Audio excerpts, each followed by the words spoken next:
stakes are high when two high schoolers decide to play a ghostly staring contest with a homecoming horror. Lucky number 13 calls this story Jenny Two Pennies. All right, caller, you're on the air.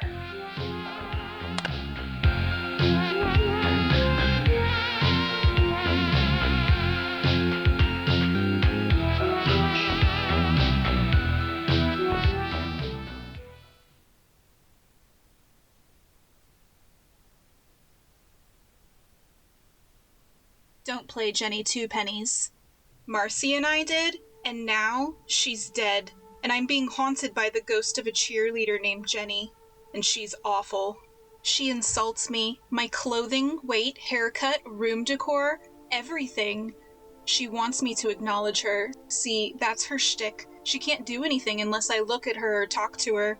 She's stuck haunting me, and she's a raging bee about it. It's been a week since Marcy died. It was right after homecoming. Every year we would crash at each other's house after the football game, and then spend Saturday preparing for the dance. This was our thing, and this year it was Marcy's turn to host.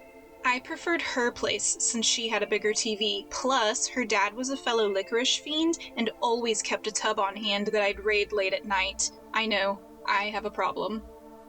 Marcy really went off the deep end when her brother Blair disappeared from school. He was into weird stuff too. He kept stacks of notebooks filled with stories about how weird our town is, which is how Marcy learned about Jenny Two Pennies. According to Blair's notes, Jenny was a cheerleader who loved to gossip. And one day, in science class, she got too involved in her whisper campaign and stopped paying attention to what she was doing. And she melted her face off. Bunsen burners are the worst. And now she's a goopy-faced ghost with a habit of eavesdropping. The coppery glow of the Bunsen burner forever reflected in her sunken eyes, barely visible beneath her swollen flesh. That's the Two Pennies part. I guess that adds a little flair. I mean, Two Pennies is better than Pizza Shitface or Jenny the Crispy Cheerleader. You can't hear her, but she's screaming obscenities at the back of my head. She's sensitive about her nickname. Anyway, if you summon Jenny, she'll answer whatever question you ask. That's her gimmick, and Marcy figured it was her best shot to learn what happened to her brother, so I don't blame her. However, I might have reconsidered had I known the price for breaking the rules of Jenny's invocation. After the football game, we went to Marcy's house, which I assumed meant a night of merriment, so I brought my DVD of the American classic, Romy and Michelle's High School Reunion. Great movie, phenomenal, I highly recommend it. We didn't even get to watch it, and Marcy never will, because she's dead. Another of Jenny Fondue Face's crimes against humanity. Instead, we stood in Marcy's bathroom facing the mirror with the lights off and a lit candle. Now, I'm about to explain how to summon Jenny Two Pennies, for educational reasons, like the more you know type of thing. An interesting fact, but hopefully you'll never use this knowledge. Stand in the bathroom with the lights out, light a candle and say, Jenny Two Pennies, Jenny Two Pennies, and that's when you ask your question. Then you set the timer for 5 minutes and stare into the eyes of your own reflection. If you do it right and keep eye contact with your reflection, your face will look weird, like seriously messed up. It's gross, but don't look away. Don't break eye contact, smile, frown, or even twitch your lip, or Jenny will latch onto you and haunt your ass, and you really don't want that. You can't move for 5 whole minutes. The moment our reflection changed, we screamed. We screamed so loud, I'm sure they heard us 2 counties over, and we ran out of the bathroom. I couldn't even go back in there until it was light outside, and my bladder still hasn't recovered. Well, nothing happened, and by morning, we were laughing about the whole thing. We thought it was just a silly game. It wasn't until the dance that we realized how serious the situation was.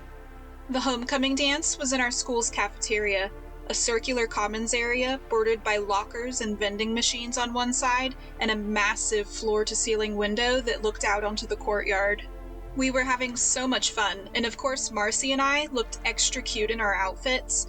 Our ghostly adventure was the farthest thing from our mind until the second song, when Marcy just started screaming, like song-stopping, blood-curdling screams.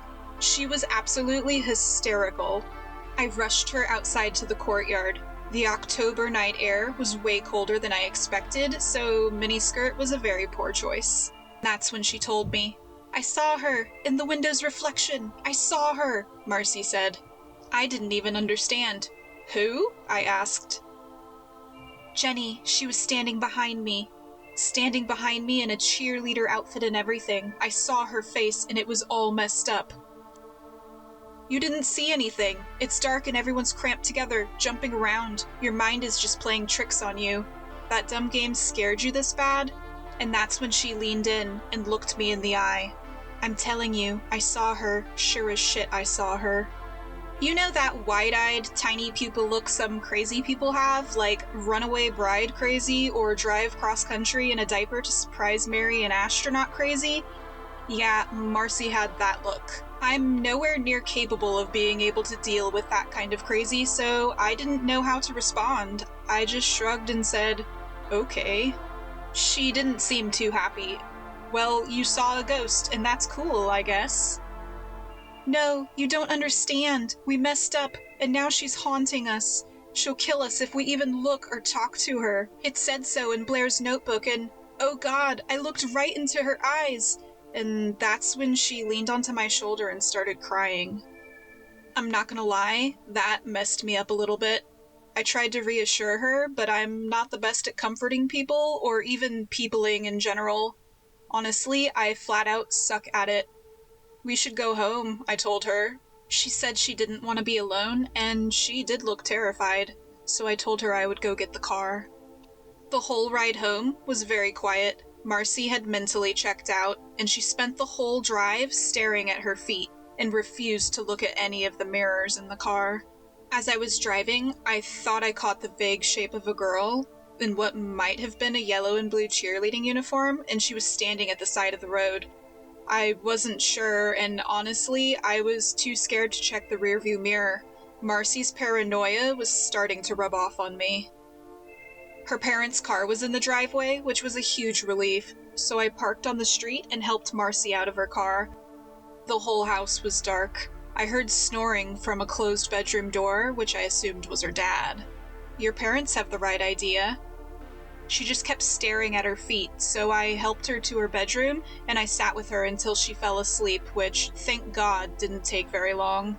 By this time I was starving, so I raided the fridge for some leftover pizza. As it sizzled in the toaster oven, I just kept thinking about the things Marcy had said at the dance, the cheerleader that I thought I saw, and considered the possibility that maybe Jenny Two Pennies was after us. As I looked down the hallway, I caught a glimpse of someone dressed in a blue and yellow outfit. Marcy let out a horrifying scream. I ran to her door. Suddenly, the door slammed shut on me, throwing me backwards into the hallway. All of the commotion had woken her parents, who were already there helping me off the floor. As her parents shouted to her, I could hear the sounds of a struggle, things breaking, and a strange girl's voice yelling obscenities. The door shook violently as something slammed into it. And then it just stopped. Her parents were finally able to open the door. Her mattress and bed frame were slumped up against the wall. Her closet doors were wide open, with all of her clothing strewn across the floor. Splashes of what looked like black paint or something were sloshed across the walls like a Pollock painting. And poor Marcy, she was laying in the middle of the room with her back bent the wrong way over the dresser, and her legs were broken into a W. Her head, it was upside down and propped up by an open drawer. That was a week ago, and since then, little Miss Sludgeface has been trying to trick me into looking at her. Sucks for her though, since I am the queen of ignoring people. On my last visit to Marcy's parents' house, I snuck Blair's notebooks out of Marcy's room. And let me just say, for a middle schooler, this kid kept some detailed notes. Once I'm done dealing with Jenny, I've got a whole town's worth of ghosts to exorcise, and I'll make sure that no one else suffers the way that Marcy did.